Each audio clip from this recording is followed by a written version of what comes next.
자영업자의 친구 성실한TV 엄현석입니다. 오늘 영상은 차량 관련 비용에 대해서 질문을 많이 받습니다. 차를 살지 말지, 리스를 할지, 렌트를 할지 질문을 많이 하시는데요. 질문에 대한 답변을 해드리는 형식으로 진행해 보도록 하겠습니다. 궁금하신 분들은 끝까지 봐주시고 구독과 좋아요를 눌러주세요.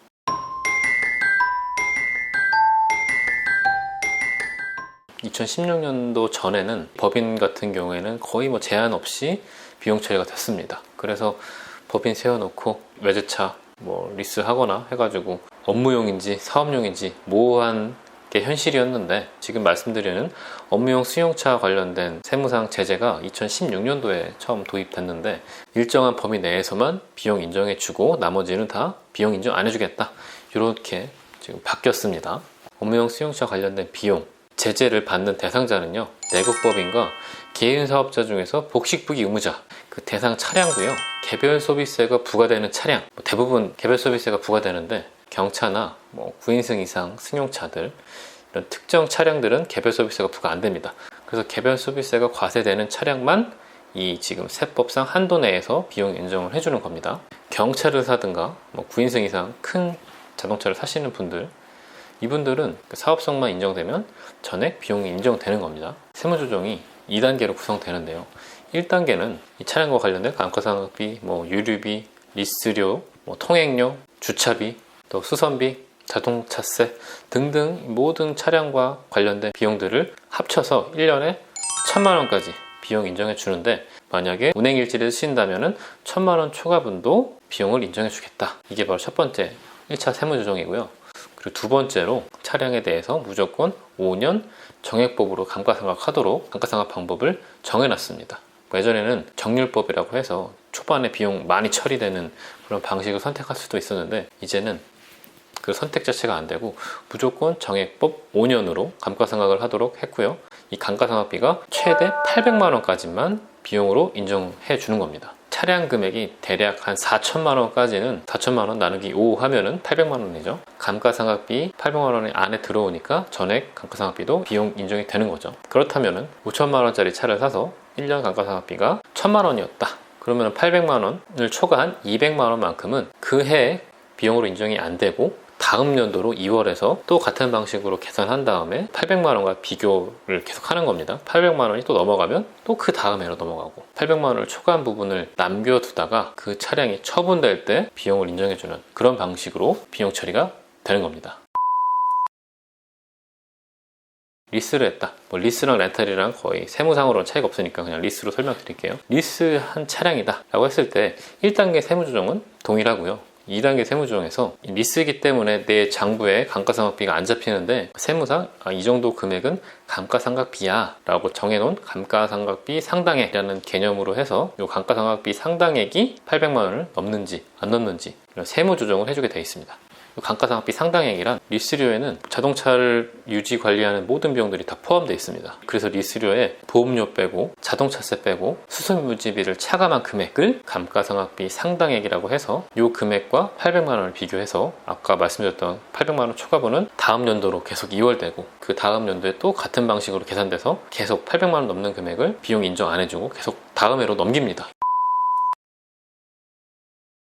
그러다가 리스 기간이 끝나고 10년 뒤에 800만 원을 초과했던 부분에 대해서는 전액 비용으로 인정을 해줍니다. 됐어! 그래! 종합해보면은 감가상각비 플러스 기타 차량 유지비 합계 금액이 1,000만 원까지는 운행일지를 안 쓰셔도 비용을 인정해 주고요.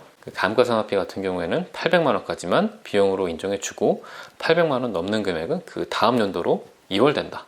배경 설명은 이렇고요. 그럼 이제 사업자 입장에서 차량을 구매하게 되면 어떻게 되는지를 좀 먼저 말씀드릴게요. 우리가 차량을 구매하게 되면 거기에 따르는 세금들이 꽤 많습니다. 개별 소비세뿐만 아니라 취득세, 부가세, 자동차세 이런 것들이 따라 붙게 돼 있습니다. 이 개별 소비세가 부과되는 차량을 샀을 때 부담한 부가세는 내가 부가세 신고할 때 매입세 공제가 안 됩니다. 그리고 그 차량 유지 비용과 관련된 부가세도 매입세 공제가 안 됩니다. 이게 가장 좀 큰 페널티입니다. 이와 다르게 개별 소비세가 부과 안 되는 차량들, 경차나 9인승 차량들은 부가가치세도 공제되고 그 유지비용 관련된 부가세도 매입세 공제가 가능합니다.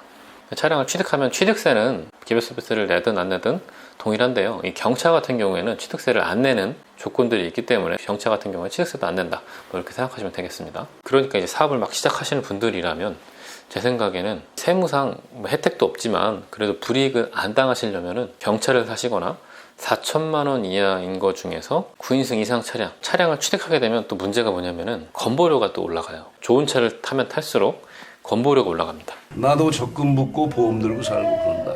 많이 질문하시는 것 중에서 차량을 사는 게 유리한지 리스를 하는 게 유리한지 뭐 이런 걸 물어보시는데요.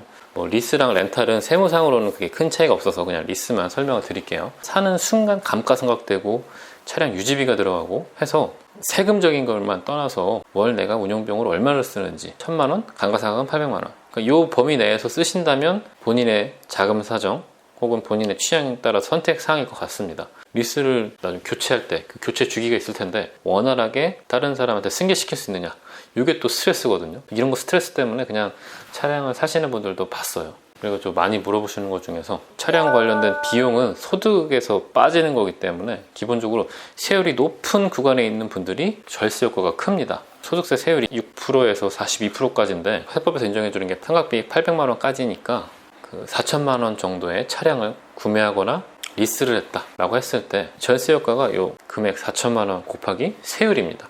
당연히 세율이 높은 분들이 세금 절세 효과가 큰 거겠죠. 40에서 뭐 42% 여기에 해당되는 분들은 세금 낼 바에는 차라리 리스를 하시는 게 더 나을 것 같아요. 뭐 5년 정도 리스 타셔가지고 교체하시고 하는 게 어떻게 보면은 리스 끝나고 최장 10년 뒤에는 또 비용 처리가 인정이 되는 거기 때문에 차량을 바꾸시는 게 안 좋은 선택은 아닙니다. 사업이 이제 막 시작했어요. 그리고 세율 구간이 아직 낮으신 분들, 이 차량 운행비를 생각하셔야 돼요. 이 차량 운행비는 거의 고정비 성격이 강하기 때문에 내가 이 사업을 통해서 고정비를 커버할 수 있는지 없는지를 먼저 따져야 될 거고, 고정비는 최소화하셔야겠죠. 굳이 이제 차량이 필요하시다면 아까 말씀드렸던 경차를 사시거나 4천만 원 이내의 금액으로서 개별 소비세가 과세되지 않는 그런 차량을 찾으셔서 차량을 구매하시는 게 현명하지 않을까 생각이 됩니다. 더 궁금한 게 있으신 분들은 댓글 남겨주시고요. 오늘 영상이 유익하셨다면 구독과 좋아요를 부탁드리고 저는 또 다음 영상에서 뵙겠습니다. 그리고 한 가지, 아까 말씀드렸던 운행일지를 쓰셔야 된다고 했는데 이 운행일지라는 게 세무서에서 제출하라고 요구하면 그때 내면 되는 거예요. 한 달에 한 번 정도 몰아서 쓰시거나 정 쓰기가 좀 힘들다 하면은 종합소득세 신고할 때 세무사든 회계사든 계시잖아요. 그분이랑 한번 상의를 해보세요. 아직까지 제 경험상 업무일지 때문에 이 세금 인정이 안 되거나 불이익을 받았다는 얘기는 아직까지 전 들어본 적은 없습니다. 아무튼 참고하시고요. 또 다음 영상에서 뵙겠습니다.